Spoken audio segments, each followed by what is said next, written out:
Hello আমার দুষ্টু প্রিয় মিষ্টি বন্ধুরা। বন্ধুরা, তোমরা সকলে কেমন আছো? আশা করি তোমরা সকলে অনেক অনেক ভালো আছো। বন্ধুরা, তোমাদের জন্য নতুন একটি গল্প নিয়ে চলে আসলাম। বন্ধুরা, গল্পটি শেষ পর্যন্ত দেখলে আপনাদের দাঁড়িয়ে যাবে, আপনারা হাতের কাজ করতে বাধ্য হবেন। চলুন বন্ধুরা, কথা না বাড়িয়ে গল্পটি শুরু করি।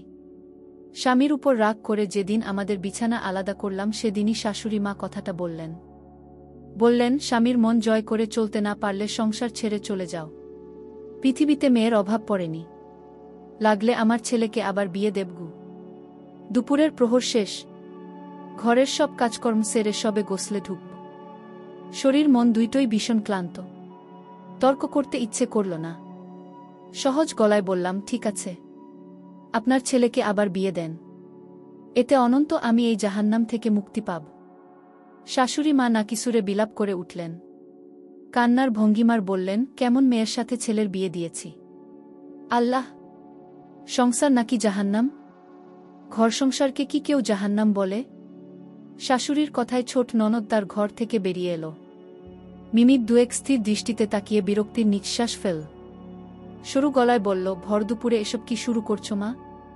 শাশুড়ি মা তেতে উঠলেন, আমি শুরু করেছি? তোরা তো সব সময় আমার দোষ দেখতে পাস।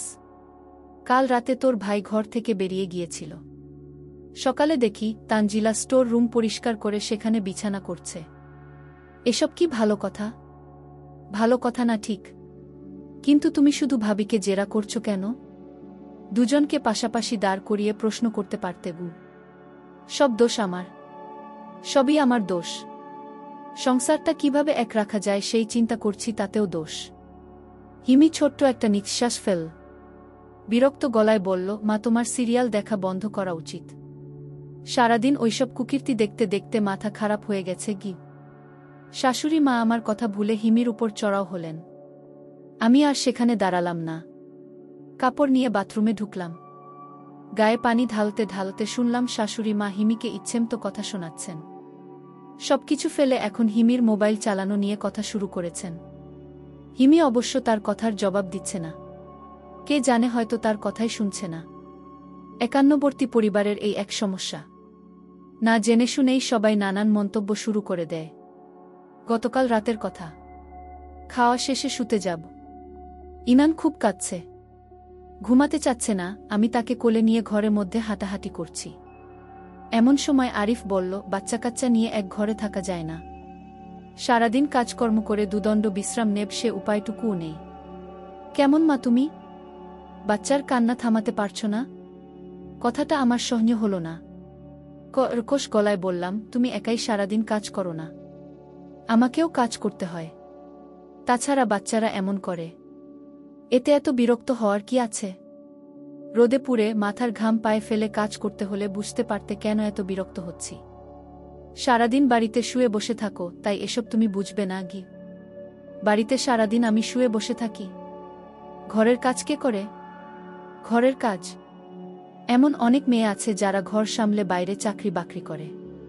তারা কিভাবে সবকিছু ম্যানেজ করে, তারা কিভাবে সব সামলায় সে কথা আমার জানার দরকার নেই। 2 মিনিট অপেক্ষা করলেই ইনান ঘুমিয়ে পড়ত। সারাদিনে 2 মিনিট ছেলের জন্য সহ্য করতে পারলে না? কেমন বাবা তুমি? গড়ার এক পর্যায়ে আরিফ ঘর থেকে বেরিয়ে গেল। রাতে কখন ফিরেছে জানি না। সেই রাগ থেকেই সকালে স্টোর রুম পরিষ্কার করেছি। আজ থেকে মা ছেলে ওখানেই ঘুম, থাকুক সে তার ঘর নিয়ে। রাতে কথা মনে করতেই মেজাজটা আবার বিগড়ে গেল। ব্যস্ত হাতে গায়ে মাথায় পানি ঢালতে লাগলাম। আরিফ ইদানিং সব ব্যাপারে একটু বেশিই রেগে যায়, যেন সব কিছুতেই তার বিরক্তি ধরে গেছে। অফিস থেকে ফিরে মুখ গম্ভীর করে বসে থাকে, প্রয়োজনের বাইরে একটা কথাও বলে না।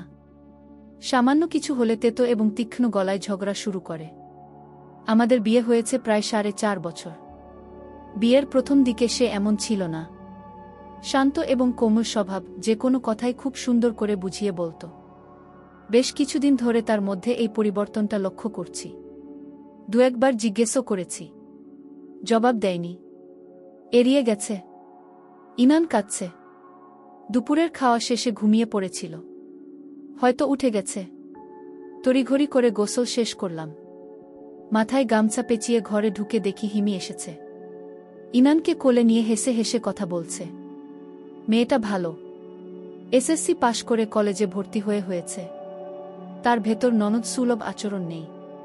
কথায় কথায় ভাইয়ের বউয়ের সাথে ঝগড়া না, মুখে মুখে তর্ক করে না, কখনো কোনো কাজের ভুল ধরে না, বরং সে আমার কাজে অনেক সাহায্য করে।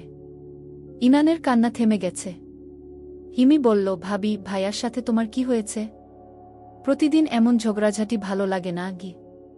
মুখ কালো করে ফেললাম। স্বাভাবিক গলায় বললাম, কি আর হবে বলো, বউ পুরনো হয়ে গেলে সব সংসারেই অশান্তি লাগে গি। এটা কেমন কথা? তোমাদের ব্যক্তিগত কোনো সমস্যা থাকলে দুজনে বসে কথাবার্তা বলে মিটিয়ে ফেলো। ইনান বড় হচ্ছে, ওর বেড়ে ওঠার জন্য একটা সুস্থ পরিবেশ দরকার। তোমরা এমন করতে ও কি শিখবে? তার কথার জবাব দিলাম না। প্রসঙ্গ ঘুরিয়ে বললাম, ইনানকে আমার কাছে দাও, তুমি গিয়ে পড়তে বসো। আম্মা দেখলে রাগারাগি করবেন গে। বিকেলে পড়তে ইচ্ছে করে না। ইনান আমার কাছেই থাকুক, তুমি খেয়ে নাও। দুপুর গড়িয়ে বিকেল হয়ে চল, এখনো দুপুরের খাবার খেতে পারলে না গি। হঠাৎই চোখ দুটো কেমন জ্বলে উঠল। বোধহয় পানি আসবে। চোখে পানি আসার আগে এমন চোখ জ্বালা করে। রান্নাঘরে গিয়ে থালায় ভাত নিলাম। এক গ্রাস মুখে দিতে গিয়ে মনে পড়ল, সকালে আরিফ না খেয়ে বেরিয়ে গেছে, টিফিন নিয়ে যায়নি। সে বাইরের খাবার খেতে পারে না। ভাত রেখে ঘরে চলে এলাম। মোবাইলটা হাতে নিয়ে আরিফকে কল দিলাম। দুবার রিং হওয়ার পর সে কল রিসিভ করল। খটকটে গলায় বলল, কল দিয়েছ কেন? কি হয়েছে? দুপুরে খেয়েছ? খেয়েছি। আর কিছু বলবে? কি খেয়েছ? তুমি তো বাইরের খাবার খেতে পারো না। তাহলে কি? আরিফ কল কেটে দিল। ভাত মুখে দিতে দিয়ে খেয়াল করলাম খেতে ইচ্ছে করছে না। খিদে মরে গেছে। অথচ এতক্ষণ এমন মনে হচ্ছিল খিদে পেটের নাড়িভুড়ি পর্যন্ত হজম হয়ে যাবে। হাত ধুয়ে ফেললাম। ইনান হিমির সাথে খেলছে। ওদেরকে আর বিরক্ত করতে গেলাম না। বিছানায় শুয়ে চোখ বন্ধ করলাম। ঘুম মল ইনানের কান্নার শব্দে। হুড়মুড় করে বিছানায় উঠে বসলাম। কতক্ষণ ঘুমিয়েছি খেয়াল নেই। হিমির রুমে গিয়ে দেখি ইনান মেঝেতে বসে হাত পা ছড়িয়ে কাঁদছে। হিমি বলল, আমার কথা শুনছে না, শুধু কাঁদছে গু। বুঝলাম ওর খিদে পেয়েছে।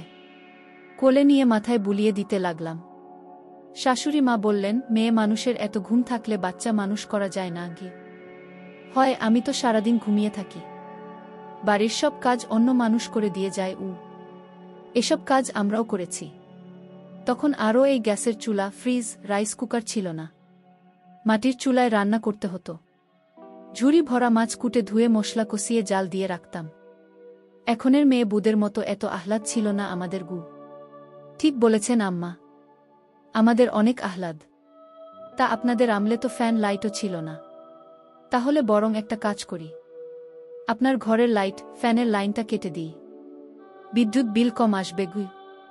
শাশুড়ি মা তীক্ষ্ণ চোখে তাকালেন। তার দৃষ্টিকে গুরুত্ব না দিয়ে ঘরে চলে এলাম। ইনানকে খাইয়ে বোরকা হিজাব পরলাম। একটু বাইরে যেতে হবে, টুকটাক কেনাকাটা আছে। দুদিন ধরে আরিফকে এনে দিতে বলেছি, দেয়নি। তাই বাধ্য হয়ে আজ আমার বের হতে হলো। বেলা পড়ে এসেছে। খানিকক্ষণ বাদে সন্ধ্যা নামবে। বাড়ির থেকে একটু সামনে একটা মুদির দোকান আছে, ওখানেই প্রয়োজনীয় জিনিস পেয়ে যাব। দোকানে গিয়ে দেখি সুমি দাঁড়িয়ে আছে। শ্যাম্পু সাবান এইসব কিনছে। সুমি আরিফের কলিগ, দুজনে একই শিফটে চাকরি করে। সুমি আমাকে দেখে হাসল।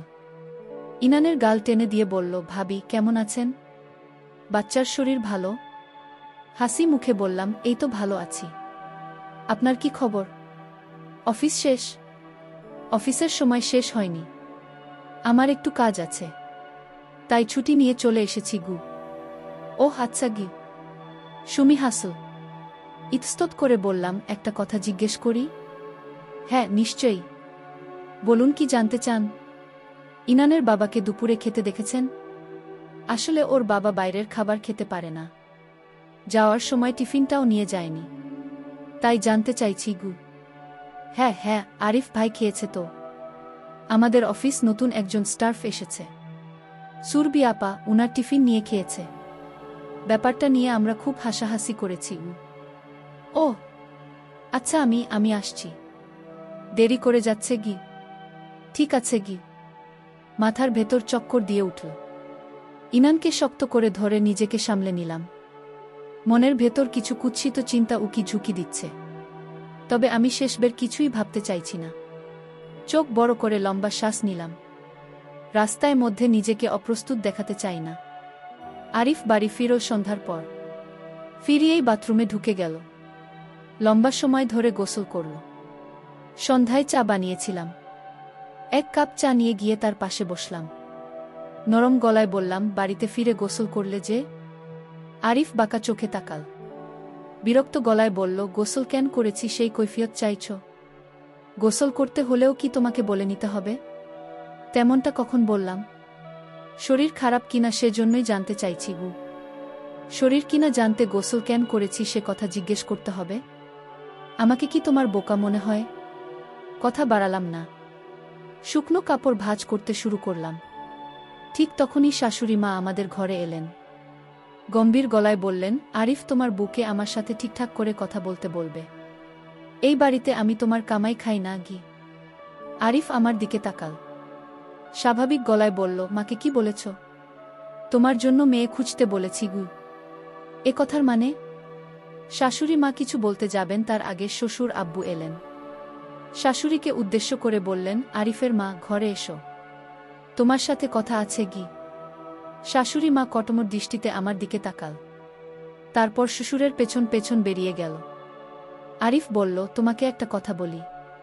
সারাদিন কাজ করে বাড়িতে ফিরে এসব বিচার ব্যবস্থা করতে পারব না। হয় মায়ের সাথে মানিয়ে চলবে, নয়তো গু। নয়তো কি? সে কথার জবাব দিল না। ঘর ছেড়ে বেরিয়ে গেল। রাত বাড়ছে। বাইরে বাতাসের শস্য শব্দ শোনা যাচ্ছে। আগামীকাল পহেলা বৈশাখ। ঝড় হবে নাকি? জানালা দিকে আকাশের দিকে তাকালাম। চাঁদ তারা নেই। বোধহয় কালো মেঘের আড়ালে ঢাকা পড়ে গেছে, ঠিক আমার জীবনে মতো। হঠাৎই ঝুম বৃষ্টি নামাল। দুধ চমকাচ্ছে, সেই সাথে বাতাস। খোলা জানালা দিয়ে বাইরের দিকে তাকিয়ে রইলাম। ইলেকট্রিসিটি চলে গেছে। ইনান কাঁদছে। আমার জীবনের সাথে প্রকৃতির কি অদ্ভুত মিল। যেন তারা একে অপরের সাথে নিবিড়ভাবে জড়িত। চলবে।